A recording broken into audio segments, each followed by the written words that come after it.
Hello दोस्तों, आप लोगों का स्वागत है इतिहास की दुनिया 99 में। दोस्तों आज लेक्चर 2 होगा। इससे पहले एक लेक्चर अपलोड हो चुका है, इसलिए आप उस वीडियो को जा करके अवश्य देखिए। दोस्तों आज मैं इस वीडियो में फिर से मैं आपको एक सौ प्रश्न बताऊंगा जो आपके एग्ज़ाम में कई बार पूछा गया है पॉलिटी से। तो चलिए हम लोग वीडियो को स्टार्ट करते हैं। पहला प्रश्न आपके सामने में है, भारत है एक। दोस्तों भारत क्या है?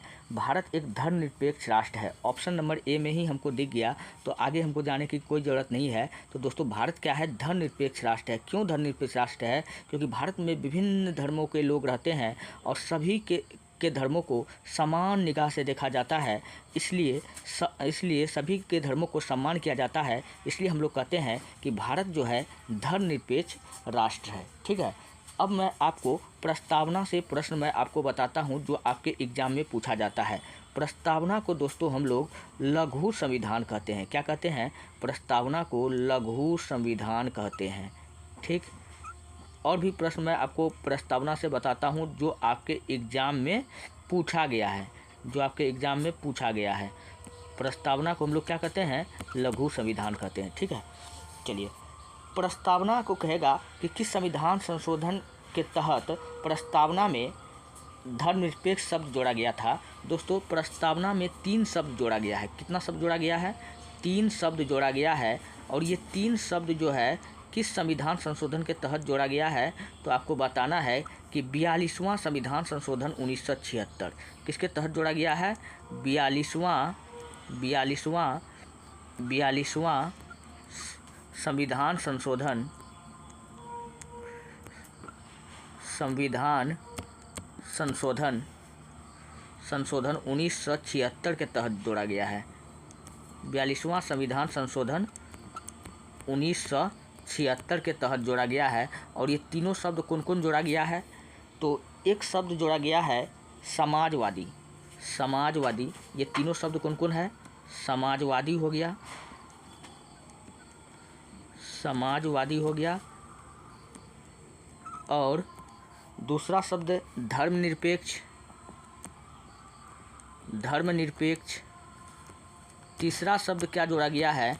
तीसरा शब्द जोड़ा गया है अखंडता। तो ये तीनों शब्द जो है 42वां संविधान संशोधन 1976 के तहत भारत के प्रस्तावना में ये तीनों शब्द को जोड़ा गया है। ठीक है। अच्छा, प्रस्तावना को कहेगा कि संविधान सभा के समक्ष कब पेश किया गया था? तो 13 दिसंबर 1946 को। तो प्रस्तावना को पेश 13 दिसंबर 1946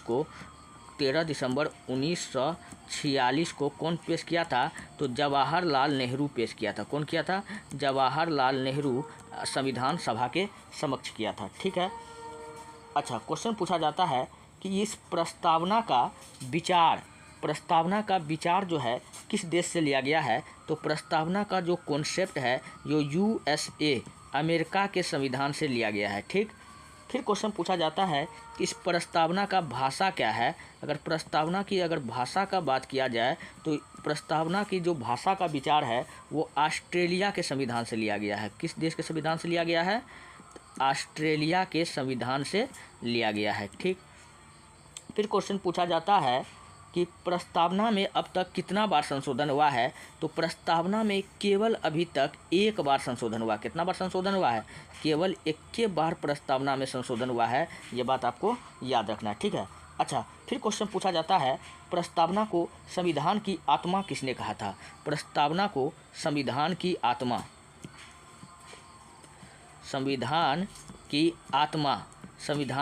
आत्मा किसने कहा था? तो आपको बताना है ठाकुर दास भार्गव। क्या बताना है? ठाकुर दास भार्गव।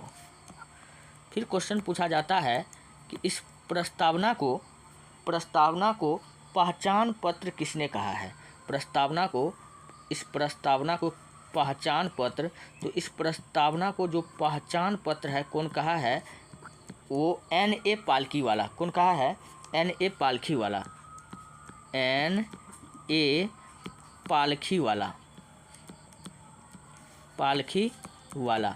फिर क्वेश्चन पूछा जाता है कि प्रस्तावना को संविधान की जन्म कुंडली किसने कहा है? ये बता दो। तो प्रस्तावना को संविधान की जन्म कुंडली कई बार पूछ चुका है आपके एग्जाम में। प्रस्तावना को संविधान की जन्म कुंडली कौन कहा है? वो कहा है KM मुंशी। कौन कहा है? के.एम. मुंशी। तो इतना सारा प्रश्न आपको याद रखना है, कई बार आपके एग्जाम में पूछा गया है। चलिए नेक्स्ट अगला प्रश्न की ओर हम लोग बढ़ते हैं। अगला प्रश्न आपके सामने में है 21 नंबर का।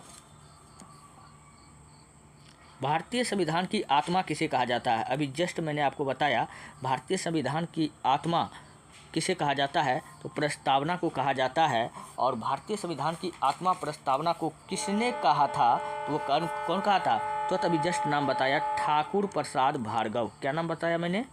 ठाकुर प्रसाद बताया कि नहीं बताया? प्रसाद भार्गव बताया। आत्मा ये कहा, लेकिन पहचान पत्र कौन कहा था? N.A. पालखी वाला। रिपीट मैं कर देता हूँ ताकि आपको याद रहे। और प्रस्तावना को संविधान की जन्म कुंडली किसने कहा था? के.एम. मुंशी ने कहा था। ये बात आपको याद रखना है। चलिए नेक्स्ट अगला प्रश्न आपके सामने में है, किसने संवैधानिक उपचारों के अधिकारों को भारतीय संविधान का मर्म और आत्मा माना था? तो वो माना था भीमराव अंबेडकर जी ने माना था। और भारतीय संविधान के आर्टिकल 32 को माना था। किसको माना था? किस आर्टिकल को माना था? तो आर्टिकल 32 को माना था कि अगर आपका किसी भी प्रकार का फंडामेंटल्स राइट्स का अगर इशू होता है, उल्लंघन होता है, तो आप सीधा सुप्रीम कोर्ट का दरवाज़ा को खटखटा सकते हैं। तो यह जो इसका राइट आंसर क्या हो जाएगा? ऑप्शन नंबर बी हो जाएगा, बाबा साहब भीमराव अंबेडकर। ठीक, अब मैं आपको भीमराव अंबेडकर से कुछ और भी इम्पोर्टेंट प्रश्न बताता हूँ। बाबा साहब भीमराव अंबेडकर को पूछेगा कि भारत रत्न कब मिला था, तो इसको भारत रत्न जो था दोस्तों, भारत रत्न इसको 1990 में मिला था। कब मिला था? 1990 में मिला था। भारत रत्न 1990 में मिला था।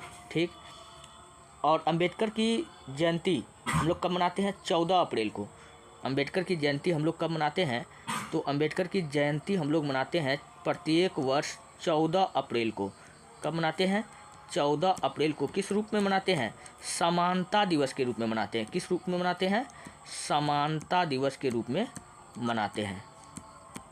ठीक, और भीमराव अंबेडकर के बारे में याद रखना कि इसका मृत्यु 6 दिसंबर 1956 को हुआ था। तो भीमराव अंबेडकर की मृत्यु कब हुआ था? 6 दिसंबर 1946 को इनका क्या हो गया था? मृत्यु हो गया था। ठीक, और इसकी समाधि स्थल को क्या कहा जाता है? भीमराव अंबेडकर का समाधि स्थल को, तो भीमराव अंबेडकर के समाधि स्थल को चैत्र भूमि कहा जाता है। चैत्र भूमि। अच्छा, तो वीर भूमि किसके समाधि स्थल को कहा जाता है? आप लोग कमेंट से भर दीजिए। और भीमराव अंबेडकर किसका अध्यक्ष था? तो आपको याद रखना, भीमराव अंबेडकर को संविधान के प्रारूप समिति का अध्यक्ष बनाया गया था।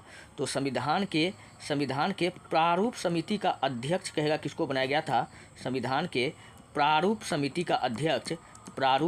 का अध्यक्ष भी इसी को बनाया गया था। ठीक, अच्छा, इसका आत्मकथा का नाम क्या है? Voting for a visa. इसका आत्मकथा बताओ। भीमराव अंबेडकर के आत्मकथा का क्या नाम है? Voting for a visa. Voting for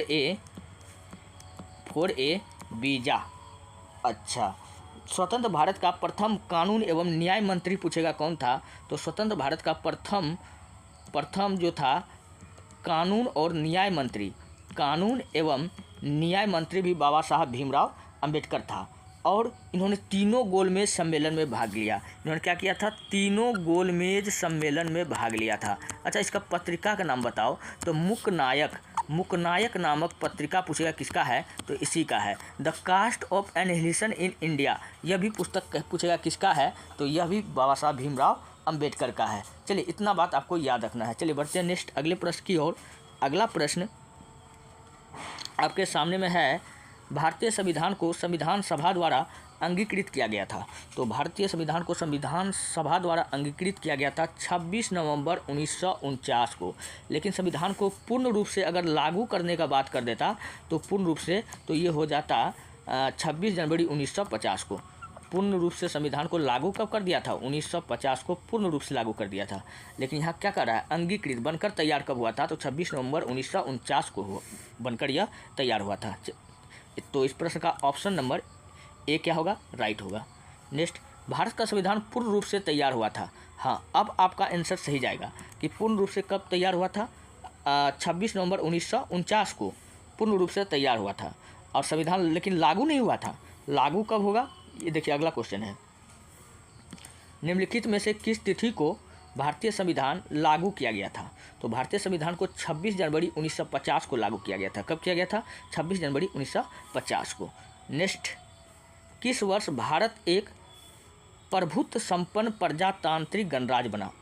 तो भारत का संविधान जब लागू हुआ तो उस वक्त जो है भारत एक प्रभुत्व संपन्न प्रजातांत्रिक गणराज्य बन गया। तो ऑप्शन नंबर डी क्या होगा? बिल्कुल राइट हो जाएगा। चलिए नेक्स्ट अगला प्रश्न है, भारत के संविधान की प्रस्तावना में प्रथम संशोधन कब किया गया था? मैंने अभी जस्ट बताया प्रस्तावना के बारे में, बहुत सारा प्रश्न बताया। प्रस्तावना में अभी तक दोस्तों केवल एक बार संशोधन हुआ है। कितना बार हुआ है? एक बार संशोधन हुआ है, ये बात आपको याद रखना। वो भी कब हुआ था? 42वां संविधान 1976, मैंने आपको बताया था। इसको हम लोग मिनी संविधान संशोधन कहते हैं, ये बात आपको याद रखना है। चलिए नेक्स्ट अगला प्रश्न आपके सामने में है, 27 नंबर का हो गया। 28 नंबर का प्रश्न है। 28 नंबर का ओहो सॉरी 28 नंबर का कहाँ गया प्रश्न? 25, 26, 27, हाँ यहाँ। विश्व का सबसे बड़ा लिखित एवं सर्वाधिक व्यापक संविधान किस देश का है? तो विश्व का सबसे बड़ा लिखित एवं व्यापक संविधान जो है वो किसका है? भारत का है। किसका है? भारत का है। तो इस प्रश्न का ऑप्शन नंबर बी क्या हो जाएगा? बिल्कुल राइट हो जाएगा। चलिए मैं आपको कुछ और भी प्रश्न मैं बताता हूँ। सबसे बड़ा संविधान भी पूछे किसका है? भारत का है। अच्छा, संविधान अगर पूछेगा विश्व का प्रथम संविधान, विश्व का प्रथम संविधान, तो विश्व का प्रथम संविधान अगर पूछे विश्व का प्रथम, तो आपको बताना है मैग्ना कार्टा। विश्व का प्रथम संविधान किसको कहते हैं? इंग्लैंड के मैग्ना कार्टा को हम लोग विश्व का प्रथम संविधान कहते हैं। ठीक। अच्छा, क्वेश्चन पूछेगा विश्व का प्रथम लिखित संविधान किस देश का है? तो विश्व का प्रथम लिखित संविधान, तो लिखित संविधान अगर पूछ देगा तब आपको बताना है USA। किसका है? अमेरिका का है। ठीक। अच्छा, पहला विश्व का ऐसा संविधान, ऐसा देश का जिन्होंने अपने नागरिकों को मूल अधिकार दिया, तो वो भी राइट आंसर क्या हो जाएगा? अमेरिका ही हो जाएगा। ठीक। चलिए बढ़ते हैं नेक्स्ट अगले प्रश्न की ओर। 28 नंबर का प्रश्न हो चुका है। अब हम लोग बढ़ते हैं 29 नंबर के प्रश्न की ओर। 29 नंबर का प्रश्न है, भारतीय संविधान है क्या है? भारत का संविधान बहुत कठोर है? नहीं। कठोर है? नहीं। लचीला है? उतना भी लचीला नहीं है। अंशतः कठोर अंशतः लचीला, हाँ थोड़ा बहुत कठोर भी है, थोड़ा बहुत लचीला भी है, तो दोनों है। कहने का मतलब आप अगर कहीं रास्ता में अगर जा रहे हैं, अगर आपको भूख लग गया, किसी का खाना रखा हुआ है, आपने क्या किया? उसको खा लिया, तो इसमें आपको कोई पाप लगने वाला नहीं है, क्योंकि आप भूखे थे उस वक्त, आप खा सकते थे, आप उस चीज़ लेकर को खा सकते थे। लेकिन क्या आपका मानव धर्म कहता है किसी का सामान कहीं पर पड़ा है उसको खा लेना चाहिए? नहीं ना। यही हुआ अंशतः कठोर अंशतः लचीला। हमारा संविधान कैसा है? अंशतः कठोर अंशतः लचीला। चलिए नेक्स्ट, भारत के संविधान में भारत को माना गया है, तो भारत के संविधान में भारत को क्या माना गया है? तो भारत के संविधान में भारत को राज्यों का एक संघ माना गया है, तो राज्यों का एक यूनियन माना गया है। यह बात कौन कहा था? डॉक्टर राजेंद्र प्रसाद ने कहा था। जब हमारा देश जब हमारा देश का जब नाम रखा जाने वाला था, तो कई लोगों ने कोई कहा इंडिया रखिए, कोई कहा भारत रखिए, तो डॉक्टर राजेंद्र प्रसाद ने कहा था India that is Bharat, India जो कि भारत है वो राज्यों का संघ होगा। तो ऑप्शन नंबर सी क्या होगा? बिल्कुल राइट हो जाएगा। नेक्स्ट अगला प्रश्न है, भारतीय संविधान का स्वरूप किस प्रकार है? भारतीय संविधान का स्वरूप जो है यहाँ पर किस प्रकार है? तो यहाँ संघात्मक भावना में एकात्मक है, मतलब बहुत सारे लोगों में जो भावना है एकात्मक भावना है। तो ऑप्शन नंबर सी क्या होगा इस प्रश्न का? बिल्कुल राइट हो जाएगा। अच्छा, अगला प्रश्न है, भारतीय राजनीति व्यवस्था में इनमें से कौन सर्वोच्च है? भारत के राजनीति व्यवस्था में इनमें से कौन सर्वोच्च है? सर्वोच्च न्यायालय, संविधान, संसद, धर्म। तो भारत के राजनीति व्यवस्था में जो सर्वोच्च है वो कौन है? संविधान है। तो ऑप्शन नंबर बी क्या होगा? बिल्कुल राइट हो जाएगा। चलिए बढ़ते हैं नेक्स्ट अगला प्रश्न है 31 नंबर का, भारतीय संविधान का अभिभावक कौन कहलाता है? तो भारतीय संविधान का अभिभावक सर्वोच्च न्यायालय कहलाता है। कौन कहलाता है? सर्वोच्च न्यायालय। अब मैं सर्वोच्च न्यायालय से आपको मैं कुछ प्रश्न बताता हूँ, आप लोग याद रखिएगा, आपके एग्जाम में डायरेक्ट यहाँ से प्रश्न पूछा जाता है। सर्वोच्च न्यायालय पूछेगा किस आर्टिकल में आता है? दोस्तों यह आर्टिकल 124 में आता है। किस में आता है? यह आर्टिकल 124 में भारत में सर्वोच्च न्यायालय का जिक्र है। यह बात आपको याद रखना है, हमारे संविधान के आर्टिकल 124 में इसका जिक्र है। ठीक, अच्छा, आर्टिकल सर्वोच्च न्यायालय जो है, सर्वोच्च न्यायालय रिट जारी करती है। क्वेश्चन पूछेगा किस आर्टिकल का प्रयोग करके? तो सर्वोच्च न्यायालय दोस्तों रिट जारी करती है आर्टिकल 32 का प्रयोग करके। रिट जारी करती है क्या करके? आर्टिकल 32 का प्रयोग करके। आर्टिकल 32 का प्रयोग करके। ठीक, अच्छा, फिर क्वेश्चन पूछा जाता है कि सर्वोच्च न्यायालय के मुख्य न्यायाधीश की नियुक्ति कौन करता है? सर्वोच्च न्यायालय के मुख्य न्यायाधीश की नियुक्ति, मुख्य न्यायाधीश की नियुक्ति। तो सर्वोच्च न्यायालय के मुख्य न्यायाधीश की नियुक्ति कौन करता है? वो करता है राष्ट्रपति। कौन करता है? राष्ट्रपति। अपना त्यागपत्र भी किसको देता है? तो यह राष्ट्रपति को ही देता है। ये बात आपको याद रखना, क्योंकि जो अपॉइंटमेंट करेगा वही तो इसको हटाएगा।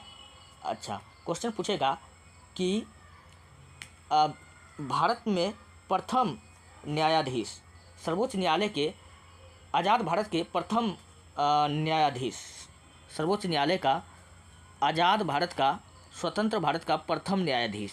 तो स्वतंत्र भारत का प्रथम न्यायाधीश पूछेगा कौन था? तो प्रथम न्यायाधीश याद रखना कि प्रथम न्यायाधीश था हीरालाल जे कार्निया। कौन था? हीरालाल जे कार्निया। आपको नाम याद रखना है, सीधा हीरालाल कार्निया याद रखना है, हीरालाल कार्निया।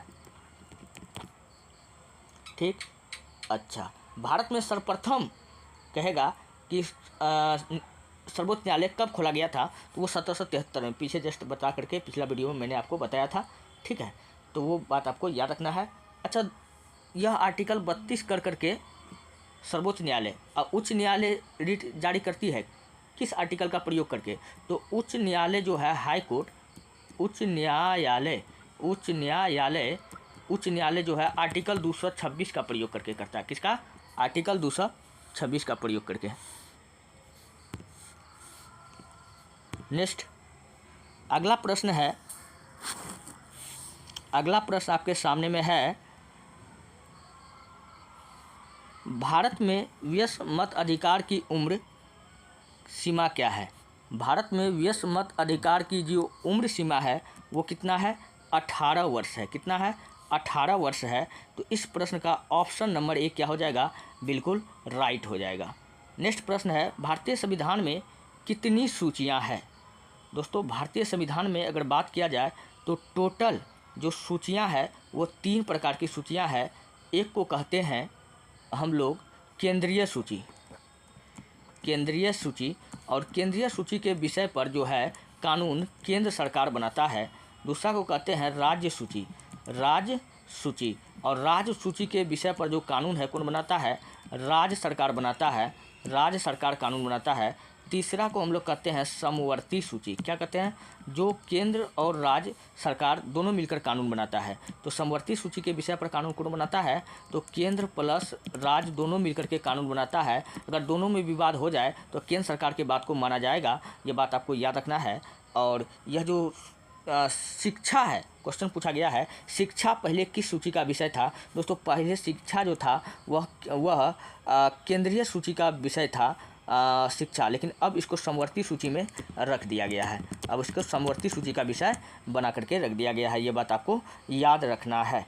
चलिए 35 नंबर का प्रश्न हो चुका है, 35 नंबर का। चलिए यहीं तक हम लोग छोड़ते हैं दोस्तों। अगर आपको वीडियो अच्छा लगता है, हेल्पफुल लगता है, तब आप हमारे चैनल को सब्सक्राइब कीजिए, वीडियो को लाइक कीजिए, जितना हो सके अपने दोस्तों में शेयर कर दीजिए। मिलते हैं नेक्स्ट वीडियो में। धन्यवाद।